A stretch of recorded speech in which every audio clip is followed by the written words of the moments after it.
유네스코 문학창의도시 원주 문학의 달 보이는 라디오 지금부터 시작하겠습니다.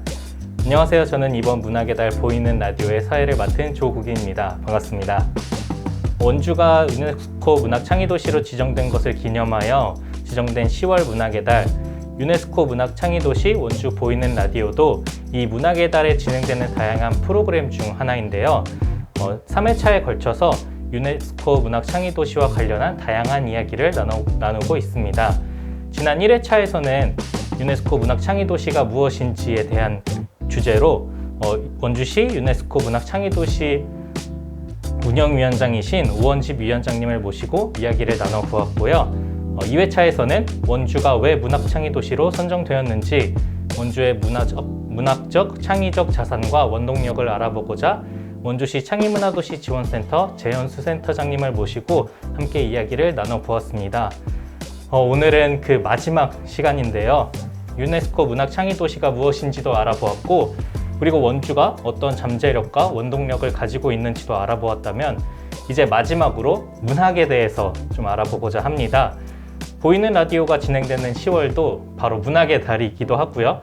저희가 문학 창의도시인 만큼 이번 마지막 시간에는 그 문학에 대해서 좀 함께 이야기를 나눠보면 좋을 것 같습니다.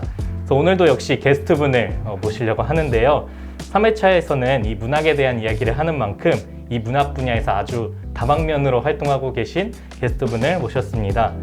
그림책 시인이자 얼마 전에 건립된 원주시 그림책센터 일상예술의 센터장님도 맡고 계시는 이상희 작가님을 한번 모셔보겠습니다. 작가님 안녕하세요. 안녕하세요. 반갑습니다. 네, 반갑습니다. 네. 작가님 저희 청취자분들께 자기소개 한 번만 부탁드리겠습니다. 네, 안녕하세요.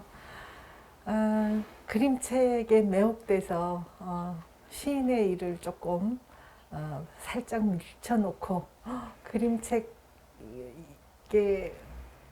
빠져서 열심히 그림책 얘기를 서로 나누는 그런 공동체도 만들고 또 지역사회에서 조금 더 넓게 이 그림책 일상예술의 힘을 좀 공유하기 위해서 노력하고 있습니다.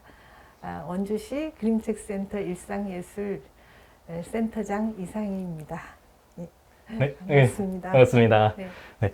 근데 제가 이렇게 맨 처음에 소개를 해드릴 때 그림책 시인이라고 소개를 해드렸는데 네. 혹시 이렇게 그림책 시인이라고 이렇게 소개를 네. 본인이 이렇게 네. 하시는 좀 네. 이유가 있으실까요? 네. 이제 그 전에 그림책 일을 하기 전에는 제 캐릭터가 그냥 시인이었거든요. 뭐 다른 이제 여러 가지 뭐 출판 일이나 편집자 생활이나 그 다큐멘터리 구성 작가나 뭐 이런 일도 많이 했지만 이제 시인이란 정체성을 늘 이제 제 가슴 한복판에 꽂고 다녔는데 네네. 이제 그림책 작가로 더 이제 활동을 많이 하다 보니까 이제 시인을 자꾸 잊어버리게 되더라고요. 네네. 네. 근데 이제 저의 그런 두 가지 정체성을 다 아시는 분들이 그림책 작가, 시인 이건 너무 복잡하니까 그림책 시인이라고 그러면 어떻겠냐고 예, 우리 젊은 또 후배들이 네네. 그렇게 붙여주셔서 참 좋다고 그래서 이렇게 이름을 한번 만들어 봤습니다. 네. 어떻게 보면은 작가님만의 네. 그 뭐랄까요 직업이라고 표현할 네, 수도 네. 있겠지만 하나의 정체성을 다 네. 담고 있는 게 아닐까라는 네, 좀 생각이 맞습니다. 드는데요. 네. 사실 저희 이 보이는 라디오 이제 섭외를 요청을 드렸는데 네. 맨 처음 섭외 요청을 받으셨을 때 좀 어떠셨어요? 네. 네, 저는 또 그림책 일을 열심히 하다 보니까 공동체에도 같이 운영하게 되고 여러 가지 일들이 딸려왔고 이제 그러다 보니 자연스럽게 지역사회 일에 또 함께 하게 됐습니다. 네네. 그래서 문학 창의 도시를 선포하는 이 문학의 달 행사에 이런 일이 있다고 하니 아주 반기면서 나왔습니다. 네. 또 바쁘신 와중에도 네. 저희 보이는 라디오 출연을 해주셔서 너무나 감사드립니다. 자, 이제 그러면 본격적으로 네, 저희가 네. 이야기를 한번 시작해보면 좋을 것 같은데, 저희가 문학에 대해서 바로 이렇게 또 들어가면 약간 무겁잖아요. 네, 네. 그렇기 때문에 오늘 작가님 이야기를 좀 가볍게 시작해보면 어떨까 하는데, 네. 아까 좀 잠깐 소개해 주시기도 하셨지만, 시인, 그리고 네. 또 드라마 작가, 그 다음에 네. 뭐 방송 작가 이런 활동, 다양한 영역에서 활동을 하신 네. 것 같은데, 처음 작가의 길로 들어서게 된 계기가 좀 네. 어떠신지 궁금합니다. 네. 네. 저는 사실은 아주 어릴 때부터 시를 썼습니다. 아, 예, 네네. 뭐, 초등학교 저학년 때 뭐 학교 100일장에 나가서 상을 타고 그럼 친구들이 야, 너 이제 시인이냐? 뭐 사인해줘. 뭐 이런 농담을 네네. 이제 즐기면서 살았는데 늘 글 쓰는 애였죠. 예, 예. 글 쓰는 애였고 늘 문예반, 학부사, 뭐 시화전, 학교를 다닌 것보다 그런 걸 더 많이 한 것 같습니다. 네네. 예, 그래서 동아리, 그런 문학 기반의 동아리, 뭐 그런 데서 늘 지냈고요. 그래서 저는 뭐 이게 그냥 저의 옷처럼 아주 그냥 편안하게 느껴지는데, 정말로 이 주제가 문학이 밥 먹여주는지 네네. 이제 제가 지금부터 말씀을 한번 드려볼게요. 네네. 네. 이제 뭐 여러 이제 단계별로 고등학교 학부사, 대학교 학부사 이런 걸 다 지나서 이제 졸업을 하고, 이제 저는 약간 교육대학 성격의 학교를 다녔는데, 네네. 교사 자격증이 있는데 어떻게 학교 쪽으로 가려다가 출판사 쪽으로 가게 됐어요. 네네. 네. 그래서 출판 편집자로 이제 일을 하게 됐는데, 이제 책을 좋아하니까 이런 일이 있다니 하고 너무 좋아하면서 다녔는데, 처음에 가면 이제 계속 교정만 보거든요. 네. 네네. 근데 그 교정 보는 일이 사실은 굉장히 멋진 일이에요. 그 작가가 처음으로 쓴 그 날 원고를 이제 책 형태로 바꾸는 작업을 중간에서 하는 거거든요.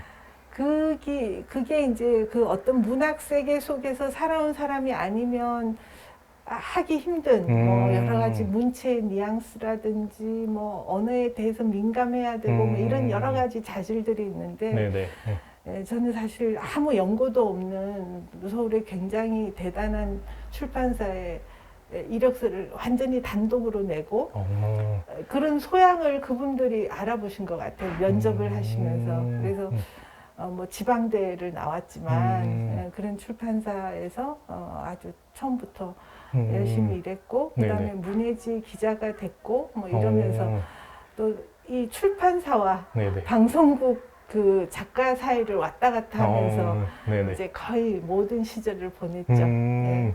혹시 약간 두 영역에서 어쨌든 두 영역 다 글과 관련된 일이긴 하잖아요. 근데 약간의 좀 차이가 있다면 좀 어떤 것들을 살펴볼 수 있을까요? 제가 시를 써서는 먹고 살 수 없다는 걸 안 거죠.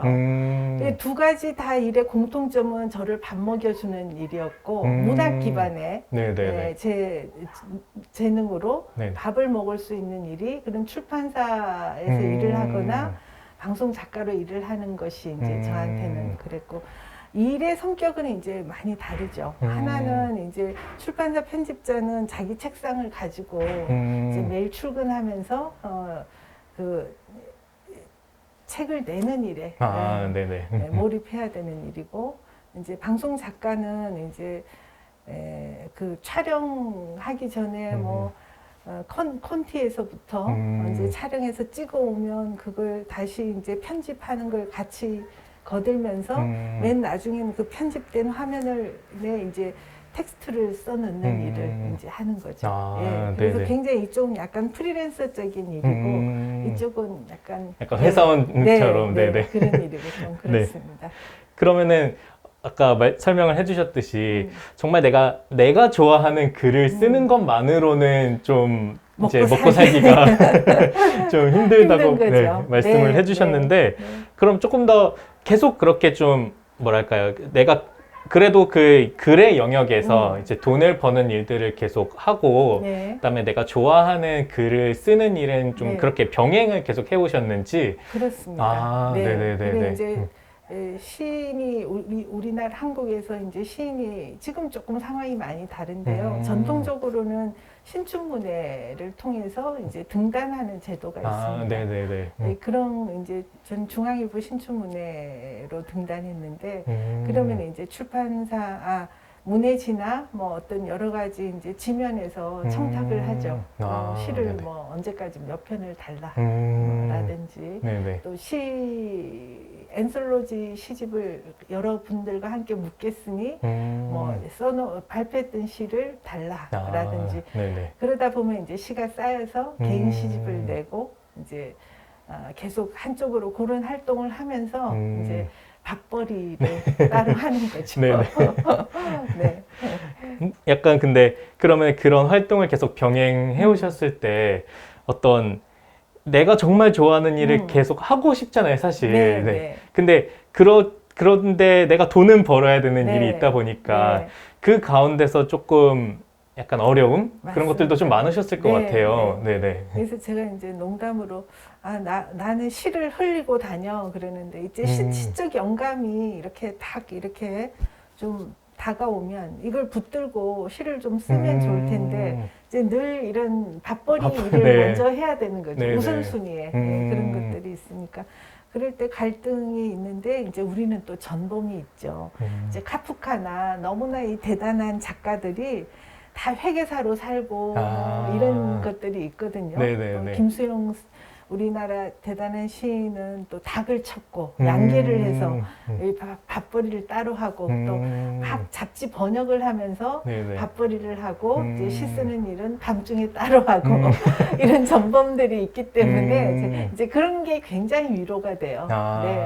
앞에 선배들이 어떻게 살았는가. 그렇게 대단한 작품들을 낸 분들도 다 자기의 밥벌이를 이렇게 따로 할 수밖에 없는 그런 이게 기능인 거죠. 시인, 소설가 뭐 이런 게. 네네네. 그러니까 우리가 흔히 약간 떠올리면은 네. 또 시인이나 소설가나 네. 그런 문학 작품을 이제 만드시는 분들은 또 물론 전업으로 이렇게 그것만 하시는 분들도 있으시겠지만 네, 이렇게 네. 정말 그 말씀해 주셨던 것처럼 대단한 그 네. 대문호들도 네. 약간 본인의 일을 또 밥벌이를 그렇죠. 하면서도 네. 이제 그런 대단한 네. 문학 작업들을 할 수 있었다라는 것들을 네. 저는 작가님이 지금 알려주셔서 이렇게 알게 된 것 같아요. 그러니까 보통 보면은 사람들의 인식은 이제 정말 내가 거기에만 몰두를 해서 그 작업을 해야 되는구나라고 생각을 많이 할 것 같거든요. 그래서 그런 상황은 참 동서고금에 잘 없는 것 같습니다. 네. 그 이제 어쨌든 또 화가나 뭐 이런 조각가나 이런 어떤 공간에서 그런 재료를 써야 되고 이런 분들하고 또 이 문학 쪽은 조금 달라서 이제 소설은 또 양이 많아서 이렇게 그쵸. 또 시간을 근데 이제 저희가 지냈던 시절에는 대체로 그 출판사에 다녔어요. 시인 소설가들이. 네네. 그런데 출판사 사장님들이 이제 소설가를 싫어하죠. 음. 저 많은 그 작업 시간을 틀림없이 편집 일해서 덜어내서 자기 작품을 쓸 것이다.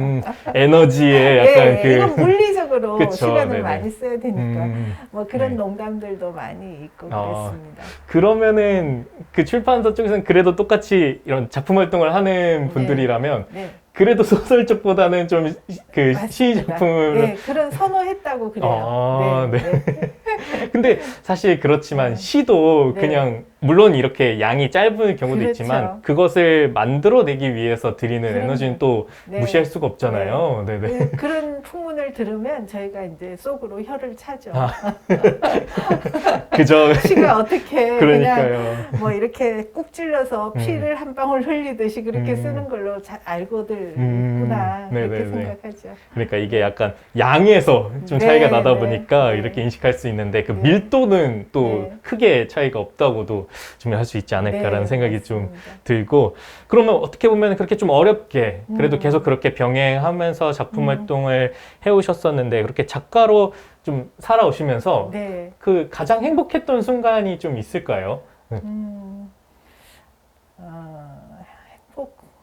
저는 조금 지금이 늘 행복하다고 생각이 듭니다. 네네. 지금 이제 네, 계속. 네, 네. 그래서 제가 4대 송년이 하는 얘기들을 우리가 어지간히는 좀 봤을 거 아니에요. 네네네. 그래서 제가 요즘 내리는 결론, 또 후배나 뭐 음. 이런 어린 제자나 이런 분들한테 하는 얘기가 4대 성현의 공통적인 말씀이 있다. 지금 현재 재밌게 살아라. 지금의, 오늘의 네, 이 네, 시간들을, 네, 네네. 네. 오늘에 몰입해라. 지금 이 순간에. 네네. 이렇게 조국쌤하고 네. 또 우리 고승현쌤하고 이렇게 있는 자리에서 이런 얘기 나누는 것도 음. 정말 행복하고요. 아, 네. 예. 그림책 얘기를 이제 곧 하게 되겠지만, 이제 제가 그런, 시 쓰는 일을 그렇게 제 밥벌이와 함께 하다가 그림책을 만나면서는 완전히 이제 밥벌이를 다 그만뒀어요. 네.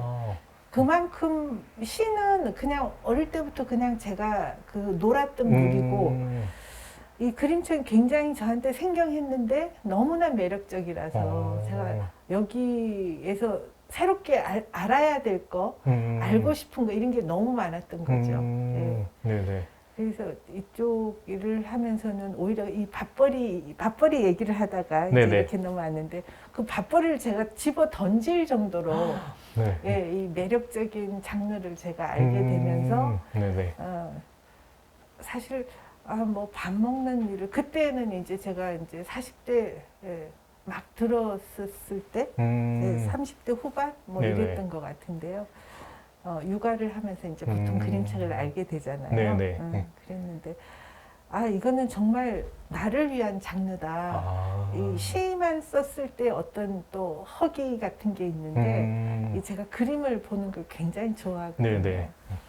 이 그림이 함께 있고 어쨌든 이 멋진 예술 세계를 아주 이 책이 그냥 옆에 있으면 펼치면 이 예술 세계 속으로 내가 풍덩 들어갈 수 있는 이게 시는 내가 만들어내서 내가 만족스러울 때까지 이제 다듬기도 하고 뭐 발표돼서 또 그런 상찬을 들었을 때 피드백을 받았을 때 내가 진정으로 여기서 행복감이 느껴지는 뭐 그런 구조라고 하면 네네. 이 그림책은 딱 펼치니까 그냥 행복해지는 거예요. 네. 네. 그래서 정말 이 그림책을 만나면서 저는 이 밥벌이를 오히려 포기할 정도로 네. 저희는 내외가 다 이제 이 문학 기반의 이 아주 열악한 경제 기반 속에 살아왔기 때문에 그냥 그거에 대해서 크게 불만 없이 그냥 우리가 좋아하는 일을 하는 거니까 그랬는데 제가 이제 그림책 만나면서는 그걸 좀 접는 바람에 조금 어려운 시기가 더 힘든 시기가 있었습니다. 네네. 네. 그럼 어떻게 보면 그런 밥벌이를 좀 내팽개쳤다기보다는 밥벌이보다 더 이렇게 더 열과 성의를 다할 그 그림책을 만나신 이후로 좀 어떤 활동을 또 해오셨는지 좀 소개를 해주시면 좋을 것 같아요. 네네. 그랬는데 그냥 저는 이런 세계만 내가 잘 알고 즐길 수만 있다면 일단 좀 잊어도 되겠다 밥벌이를 그랬는데 이게 저절로 좋아하는 거에서 막 제가 열심히 탐색하고 막 이걸 저희가 또 나름대로 채우고 이러다 보니까 저절로 생기더라고요. 번역일이 들어왔어요. 저한테 그림책 번역일이. 이제 그림책을 직접 써서 이제 발표하고 책으로 내는 것도 필요하지만 그건 일종의 시를 쓰는 일과도 비슷해서 그쵸. 너무 한 권씩 만드는 게 시간이 오래 걸리고 그야말로 밥벌이가 되는 일이 아닌 거죠. 근데 제가 그림책으로 밥벌이를 해야지라고 생각하지 않았는데 이제 그림책 쪽에 있던 뭐 친구들이나 누가 편집을 하거나 그런 제작 쪽에 있던 분들이 우연히 저한테 번역을 한번 해보면 좋겠다. 그림책 글이 시적이고 시와도 같고 짧고 그래서 이게 굉장히 한 줄밖에 안 되는 텍스트이긴 하지만 뭔가 어떤 이런 뉘앙스를 잘 살린다든지 이 언어에 좀 민감한 분들이 했을 때 어린아이들한테 더 잘 다가가고 어른도 함께 읽을 수 있겠다. 네네. 이런 생각들을 어떻게 누군가 다행스럽게 해주셔가지고 제가 그 아주 고급스러운 좋은 작품이 많이 있는 그런 전집 번역을 좀 많이 하게 됐어요. 이제 좀 괜찮았던 모양이에요. 그래서 줄줄이 이 책을 번역하신 분을 찾아야 되겠다라고 해서 많은 또 계속 번역이 돼서 지금 거의 제가 한 2~3천 권은 넘게 한 것 같습니다. 정말 엄청난 양의 네. 책들을. 그러니까 아주 안정적으로 제가 그림책에 몰입할 수 있게 된 거죠. 바로 네. 오히려 따끈따끈한 신간 내지는 그림책 쪽에 아주 최고 작품들을 번역하니까 네네. 지금 생각하니까 정말 엄청난 행운이었네요. 그러니까요. 네. 근데 또 말씀해 주셨던 것처럼 그림책은 또 그 안에 되게 함축적인 의미들을 담고 네, 있기 때문에 네.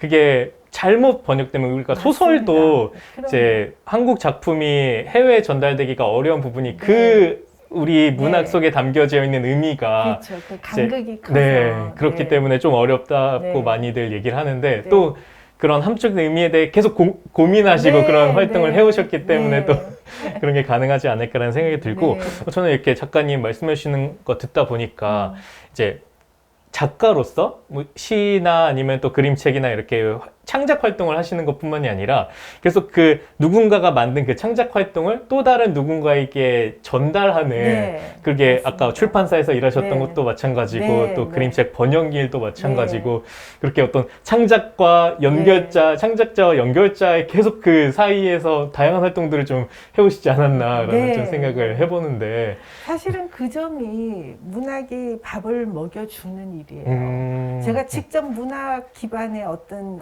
직업으로 밥 먹는 일을 하기도 했지만 이런 많은 어떤 그 문학 주변의 어떤 이런 일들, 직업적인 일들 이런 걸 제가 해보지 않았다면 진정한 문학을 할 수 없을 것 같아요. 그래서 저는 오히려 문학을 지망하는 친구들이 있다면 일을 많이 해봐야 한다라고 얘기를 합니다.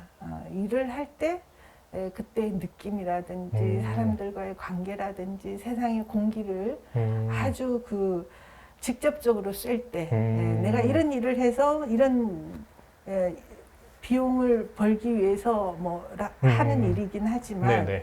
내가 이런 일을 하면서 느낄 때 감정이라든지 그 세계 경제를 보는 시선이라든지 피부에 와닿는 거라든지 이런 게 너무나 그건 해보지 않으면 느낄 수 없는 점들이 많거든요. 네네네. 그런 체험의 그런 경험의 이제 그런 감상 이런 것들은 굉장히 건강한 작품을 낳죠. 오히려 책상 앞에서 막 머리 대고만 앉아서 하는 일보다는 훨씬 더 진정성 있는 문학을 할 수 있다.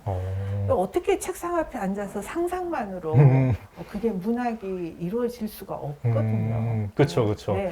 그래서 저는 이런 어떤 문학인들이 가지는 결핍감이 결국은 그 문학을 풍부하게 한다. 그래서 어떤 고통이나 고뇌도 문학의 다 소재나 주제가 되기 때문에 저는 이런 문학, 이런 컨텐츠를 만드는 일 이상의 삶의 어떤 그 삶을 운영하는데 굉장히 필요한 기제라고 생각이 듭니다. 문학을 알고 향유한다는 일이 또 제작하고 창작하는 일들이 저는 그 삶을 운영하는 좋은 방식이다 이렇게 생각합니다. 네.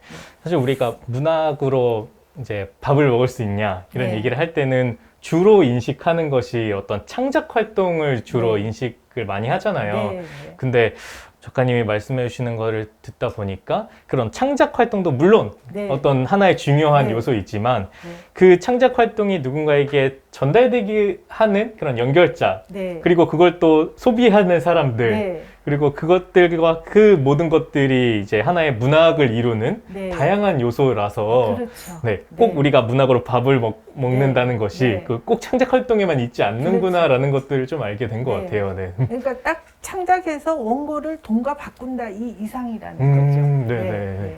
그리고 또 그런 창작 활동을 하는 사람에게도 그 창작 활동하는 경험뿐만이 아니라 그렇죠. 그런 아까 네. 말씀하셨던 작가님처럼 연결자의 네. 역할이라든지 네. 그런 다양한 네. 역할들이 오히려 더 본인의 작품 활동에 또 영향을 많이 주겠구나. 그럼요. 네. 네. 작가님도 그런 영향을 좀 많이 받으셨나요? 그러면은? 그럼요. 제가 그렇지 않으면 이 누군가가 뭐 글을 쓰는데 제가 막 뭐 데뷔를 하자마자 뭐 큰 상을 받고 그래서 집에서 글만 써도 막 원고료가 쏟아져 들어오고 막 책이 막 날개도 춤도 팔리고 이런 과정을 밟았다면 가짜라고 저는 생각해요. 물론 그렇게 되는 일은 거의 없거든요. 너무나 많은 어떤 켜켜이 쌓이는 어떤 그런 과정을 통해서 네네. 문학이라는 게 다져지고 또 창작도 되고 그 창작을 해서 책이 나오기까지의 그 어떤 어려움과 수고와 또 그 책이 세상에 나갔을 때 여러 가지 일들과 이 네네. 많은 것들을 생각할 수 있는 그런 진정한 문학인 이 된다고 생각합니다. 그래서 사실 지금 그 원주시 그림책 센터 일상예술 그 센터장님으로도 지금 계속 네, 활동을 하고 네, 계시잖아요. 네. 그럼 그림책이라는 영역에서 이제 원주가 그러면 말씀해 주셨던 것처럼 그림책을 만드는 사람도 있을 거고 네. 그것을 또 다른 사람과 나눌 수 있게 하는 부분으로 네. 많은 좀 가능성들을 엿볼 수도 있겠네요. 네, 네. 그 이제 제가 그렇게 매혹됐다고 말씀드렸는데 정말 이거는 정말 매혹되면 보통 제가 시인의 감성으로만 생각할 때는 보통 그러면 자기가 껴안고 그냥 파묻히거든요. 근데 이 그림책은 이상하게 공유력이라고 제가 이제 최근에 어느 단어를 하나 찾았는데 네네. 공유력이 큰 예술품이다. 이걸 너무 멋져서 저 혼자만 볼 수가 없는 거예요. 제 아이하고만 볼 수가 없는 거예요. 그래서 지나가는 애한테도 읽어주고 조카들한테도 읽어주고 결국은 근처에 있는 어떤 뭐 유치원에 가서도 읽어주겠다고 자처하고 자청을 하고 읽어주고 그래서 어떤 공동체도 자연스럽게 만들어지고 저는 뭐 계산을 해서 뭐 이렇게 해야지 이렇게 살아왔다기보다는 그냥 이런 어떤 멋진 것들을 쫓아서 이렇게 그냥 흘러왔다고 생각이 들거든요. 네. 그래서 한 번도 막 이렇게 딱 해야지보다는 그냥 어디 가서 이런 자리가 있으면 난 그림책 도시가 될 것 같아요. 우리가 이런 공유력이 큰 그리고 꼭 매개자가 필요한 이런 그림책이라는 일상예술품을 우리가 좀 함께 보면서 건강하고 따스하고 다정한 마음으로 이렇게 잘 지내다 보면 이런 멋진 그림책 도시가 되고 정말 UCCN 문학 창의 도시 네트워크 이 글로벌한 그런 네트워크 속에서도 원주가 이런 남다른 어떤 멋진 예술 공유 기제를 잘 누리는 지역사회다 이런 것들을 자연스럽게 그런 히스토리와 컨텐츠를 자연스럽게 보여줄 수 있게 될 것이다. 그런 생각이 저절로 들던데요. 네. 근데 진짜 이렇게 좀 생각을 해보면은 다른 문학 작품은 이렇게 본인이 그냥 본인 스스로 향유하는 경우도 많잖아요. 저도 보면은 뭐 소설책이나 아니면 에세이든 저 혼자 이게 내가 조용히 읽고 내가 기쁨을 누리고 그런데 약간 그림책만큼은 자연스럽잖아요. 그러니까 뭐 아이가 만약에 엄마나 아빠한테 이거 읽어줘라고 하는 그 어떤 서로 간에 이제 가족 안에서도 공유의 모습들이 나타나고 네, 말씀해 주셨던 것처럼 꼭 그것이 가족뿐만이 아니라 아니라도 다양한 영역에서 뭔가 그림책은 나 혼자 읽는 게 아니라 네. 같이 읽어야 될 것만 네, 같은 네. 느낌이 좀 드는 것 같아요. 그쵸. 네네. 네.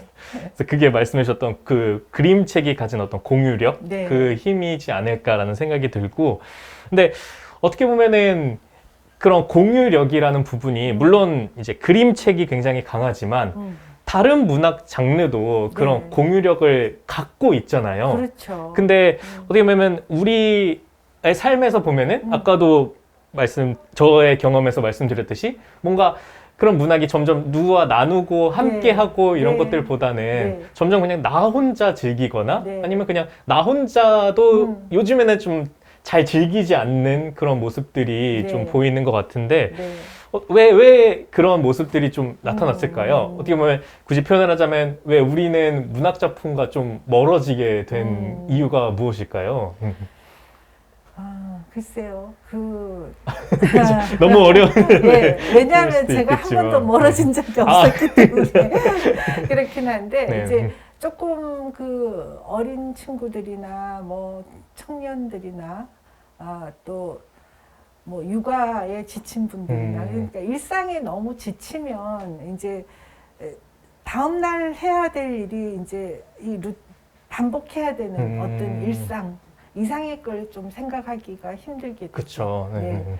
그래서 바로 앞에 있는 시간의 흐름을 쫓아서 이제 가는데 그 안에 이제 책이라는 게 없다든지 문학이라는 게 없다든지 예술 향유라는 게 없다든지 그럴 수가 우선순위에서 자꾸 뒤로 처지는 거죠.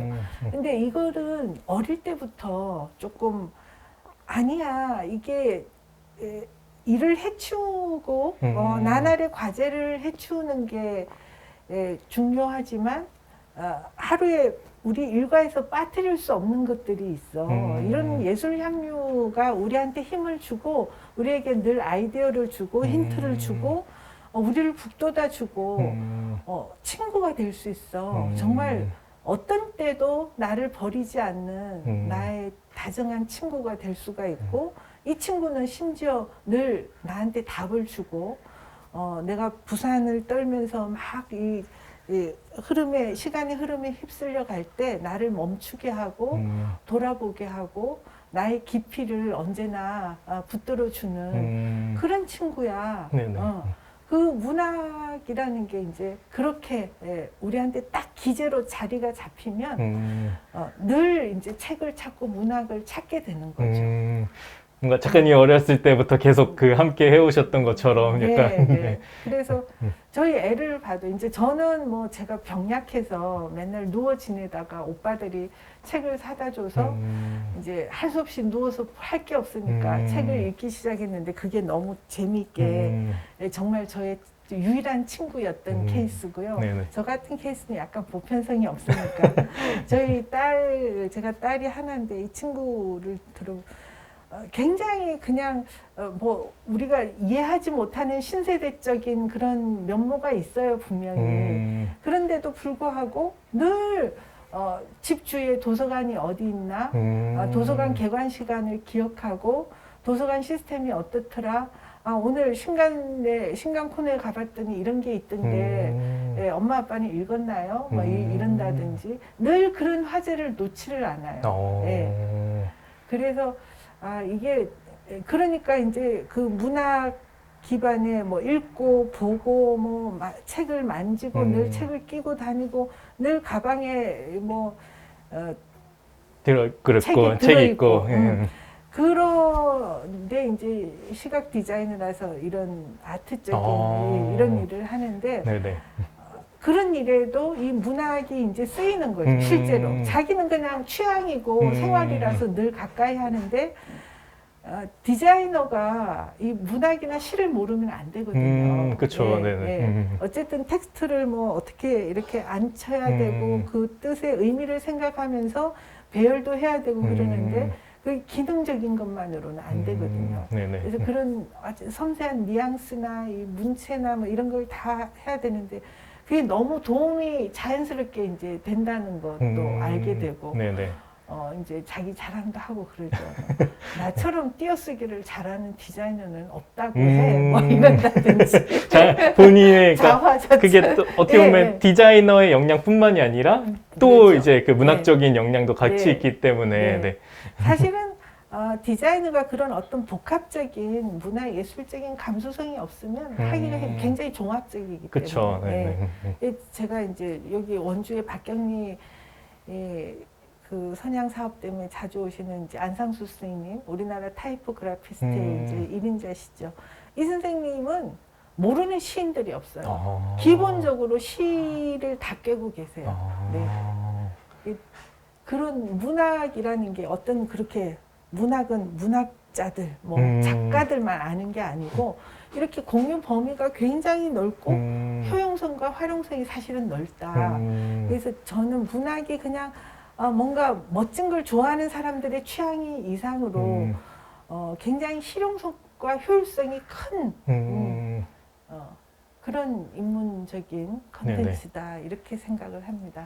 어떻게 보면은 아까도 계속 이야기되고 있는 부분들이 문학으로 밥 먹는다 이런 게 굉장히 확장성이 넓은 이야기인 것 같아요. 그래서 말씀하셨던 디자이너도 어떻게 보면은 문학으로 밥을 먹고 산다고도 좀 연결될 수 있는 부분이 있고 또 뭐 타이포그래피나 디자이너나 아니면 그런 부분들도 충분히 우리가 문학으로 밥을 먹고 산다라고 확장될 수 있는 영역으로 있지 않을까라는 생각이 들어서 아마 우리 삶의 다양한 영역에서 어찌 보면은 나는 전혀 문학과 관련 없는 삶을 살고 있어 라고 생각하시는 분들도 어떻게 연결되다 보면은 그 또한 문학으로 밥 먹고 살고 있는 밥 먹고 살 수 있다. 오늘의 결론은 그렇게 좀 해석할 수 있지 않을까라는 생각이 들고 사실 좀 아까도 잠깐 그런 어린 아이들에게 문학이 필요한 이유나 이런 것들을 말씀해 주셨지만 그럼 결론적으로 우리가 이 문학이 우리 삶에 필요한 이유는 작가님 생각하실 때 좀 어떤 것들이 있을까요? 저는 이제 환갑넘긴 지도 한참 됐는데 몇 년이 지났는데 생각하면 참 산다는 게 쉽지는 않은 일인 것 같아요. 그쵸. 끊임없이 새로운 고통과 고뇌 이런 게 이어지고 그런 어떤 긴 인생의 주기를 우리가 흘러가면서 사실은 결코 배반하지 않고 늘 내게 어떤 성찰의 힘을 준다든지 내가 이런 경우에는 어떤 감정이 누군가 들었다라든지 그런 전범이나 모범의 예를 찾는다든지 그렇게 할 수 있는 게 이런 문학이나 예술이라는 생각이 들거든요. 그래서 살아가는데 정말 꼭 필요한 저는 뭐라고 생각하면 좋을까요? 무기라는 말이 별로 좋지가 않으니까 살아가는데 꼭 필요한 어떤 또 하나의 심장이라고나 할까요? 뭐 제가 조금 신체적으로나 뭐 어떤 상황에서 뭐 심장이 안 뛰면 문학이 대신 나의 심장을 뛰게 해주고 문학이 대신 힘을 내게 해주고 팔을 뻗게 해준다든지 그런 것들 그런 일인 게 문학이라고 생각합니다. 너무 모호하게 그러면 삶에서 놓칠 수 없는 그리고 늘 함께 해야 되는 가장 중요한 것 중에 하나라고 또 볼 수 있지 않을까라는 생각이 들고요. 근데 사실 뭐 많은 분들이 문학과 좀 가까운 삶을 살고 싶은 생각을 하겠지만 그게 좀 쉽지가 않잖아요. 그리고 굉장히 또 어떻게 보면 문학을 굉장히 어려워 하시기도 하고 그러면은 작가님이 좀 한 가지 문학과 좀 가까워질 수 있는 그런 팁이나 이런 것들이 좀 있을까요? 그림책 얘기를 안 할 수가 없는데요. 그림책은 이제 시와 그림이 함께하는 문학과 회화가 함께 있는 종합도 예술품이거든요. 그래서 조금 책을 손에 들고 넘기는 한참 시간을 내서 읽고 이게 습관이 안 되면 참 어렵습니다. 맞아요. 그리고 습관이 돼 있어도 일정 시간이 안 나면 정말 이걸 잡기가 힘들거든요. 그래서 그런데 이제 그림책은 아주 얇고 읽었을 때 만족감이 빨리 오고 그래서 이게 아이와 어른이 함께 할 수 있는 유일한 일상 예술품이다. 저희는 그렇게 정의하거든요. 네네네. 그래서 그림책부터 좀 보기 시작하시면 그림책에서 또 파생되는 또 어떤 문학, 예술, 뭐 회화 이 많은 것들이 같이 이렇게 파생이 됩니다. 네네. 예, 그래서 우리는 이제 그림책 동아리 지원 사업도 하는데 그런 동아리들을 지원해요. 그림책 하나를 가지고 여기에서 또 뭘 읽어내고 여기에서 또 어떤 큰 서사를 찾아내고 요거는 로빈후드 기제가 이 속에 있네. 이 그림책 속에 그런 게 막 숨어 있거든요. 그런 걸 찾아서 또 그 책을 읽고 이렇게 이어가면서 할 수 있는 게 또 그림책이라서 저는 그림책을 이거는 애기들이나 보는 그냥 얇은 책이야 라는 편견과 오해만 좀 그쵸, 벗어 네. 던지신다면 사실은 그런 걸 벗어 던지시게 하려고 저희 그림책 센터가 있는 겁니다. 네네. 네.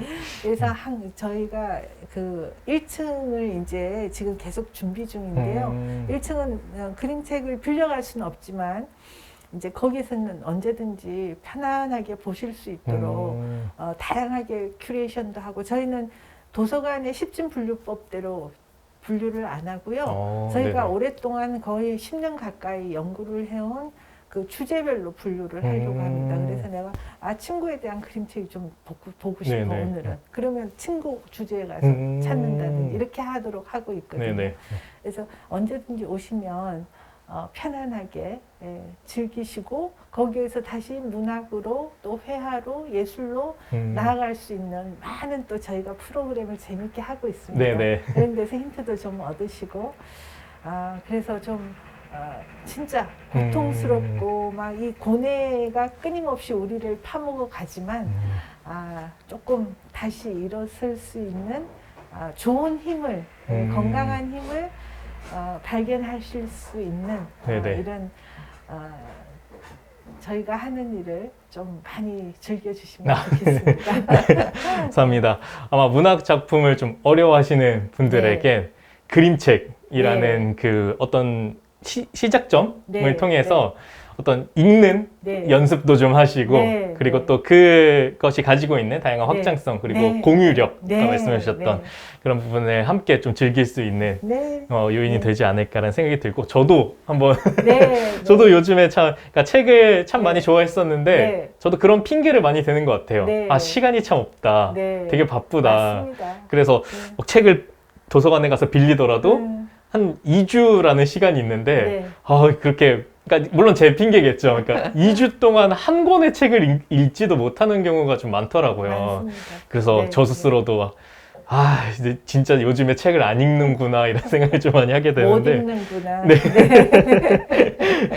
그런 생각을 하는데 또 저도 그러면 그림책을 통해서라도 다시 한번 좀 읽는 조금 그 텍스트를 붙잡고 가는 이 나의 어떤 힘이 생기면 또 긴 책도 읽을 수 있고 저도 이제 회사에서는 그 센터에서 일할 때는 그림책 기반으로 일을 많이 하지만 또 그림책만 읽다 보면 약간 또 허기가 있거든요. 그래서 집에서는 늘 지금 또 좋은 책들이 계속 쏟아져 나오고 그걸 또 따라잡기는 해야 되고 그래서 정말 그 집에 한 거의 7, 8개의 신간과 고전이 여기저기 펼쳐져 있습니다. 그래서 지나가면서 한 페이지라도 보는 그런 걸 해야지 저는 또 이게 피가 도는 사람이라서 그런 짓도 하고 있습니다.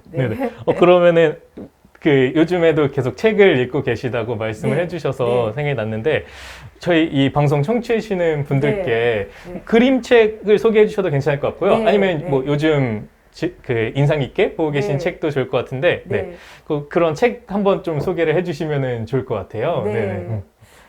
뭐 이럴 때 제일 곤란한데요. 너무 많은 책들이 떠올라서. 그렇죠. 너무 좋은 책들이 많지만,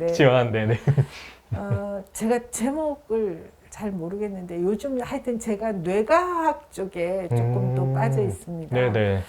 그래서 그쪽에 책 제목이 생각이 안 나고요. 네네. 그런 책들에서 저는 사실은 왜 그림책이 우리 가까이 있으면 좋겠는가 하는 또 어떤 근거를 찾기도 하거든요. 그래서 내과학 책을 많이 읽고 있는데 아유, 제목이 생각이 안 나서 죄송합니다. 제가 뭐 어떤 기회가 네네. 있으면 또 알려드릴게요. 그럼 그 책도 네. 그림책으로 만든 책인가요? 아니요, 제가 그림책 강의를 할 때 이제 뭐 때문에 우리가 이 그림책을 읽으면 마음이 편안해지면서 여러 가지 의문에 대해서 답이 또 생기고 그리고 내가 좀 더 굳굳해지고 힘이 나는지 이런 네네. 것들을 좀 찾고 있어요. 근거를. 네네네. 그게 뭐 아주 두부 뭐 자르듯이 네. 뭐가 정답은 없겠지만 그쵸. 예, 너무 신기해서 너무 지금 30년 가까이 계속 놀라고 있거든요. 도대체 왜 어떤 힘이 네. 있길래. 네, 어떤 힘이 있어서 네.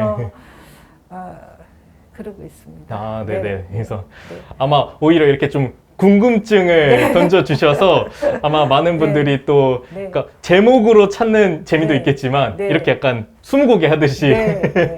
이렇게 힌트를 주셨기 때문에 네. 또 그 책을 한번 찾아보는 재미도 있지 네. 않을까라는 생각이 좀 들고요. 네. 이제 좀 결론으로 좀 네. 마무리를 해보면서 또 이상희 작가님 같은 경우에는 유네스코 문학 창의 도시로 선정이 되는 과정 속에서 네. 그리고 또 많은 활동을 또 해주시기도 하셨고 또 네. 아마 이 이후에도 또 많은 활동을 해주실 텐데 네. 작가님에게 있어서 이 유네스코 문학 창의 도시가 선정이 되고 또 네. 그 이후의 활동에서 혹시 뭐 기대하시는 바나 아니면 또 네.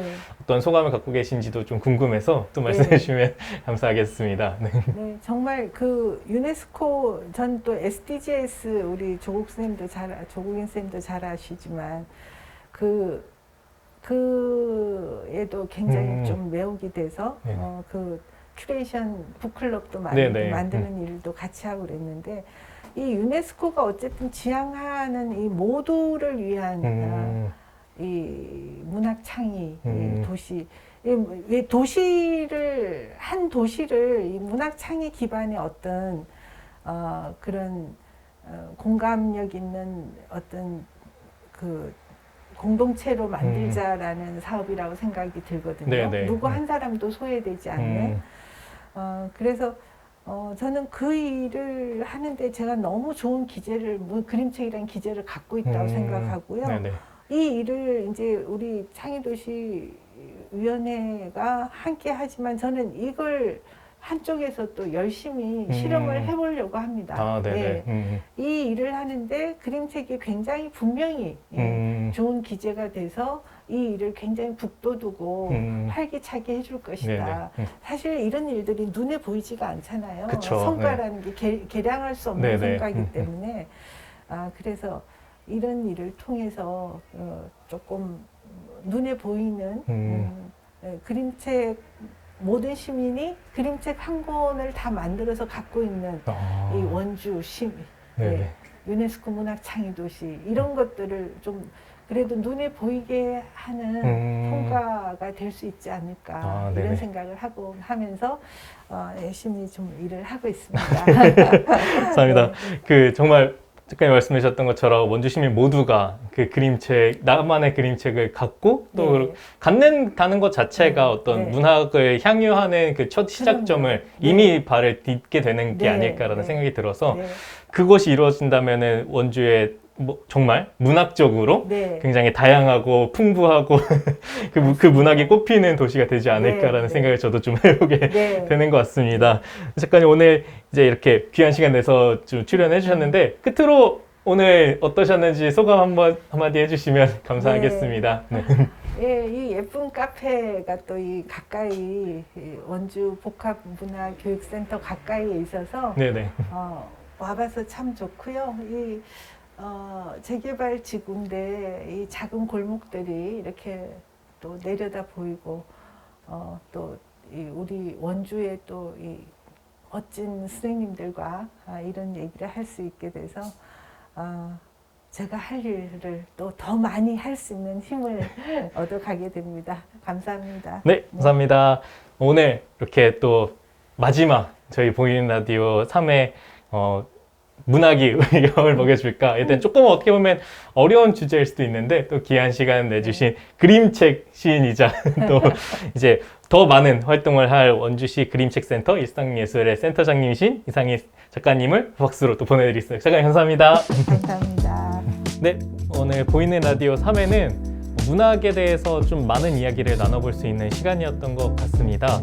이야기를 이상희 작가님과 나누다 보니까 몇 번 이제 깨닫게 되었던 게 문학이 정말 우리 삶의 다양한 영역에서 확장성을 가질 수 있구나라는 것들을 좀 깨닫게 되었고요.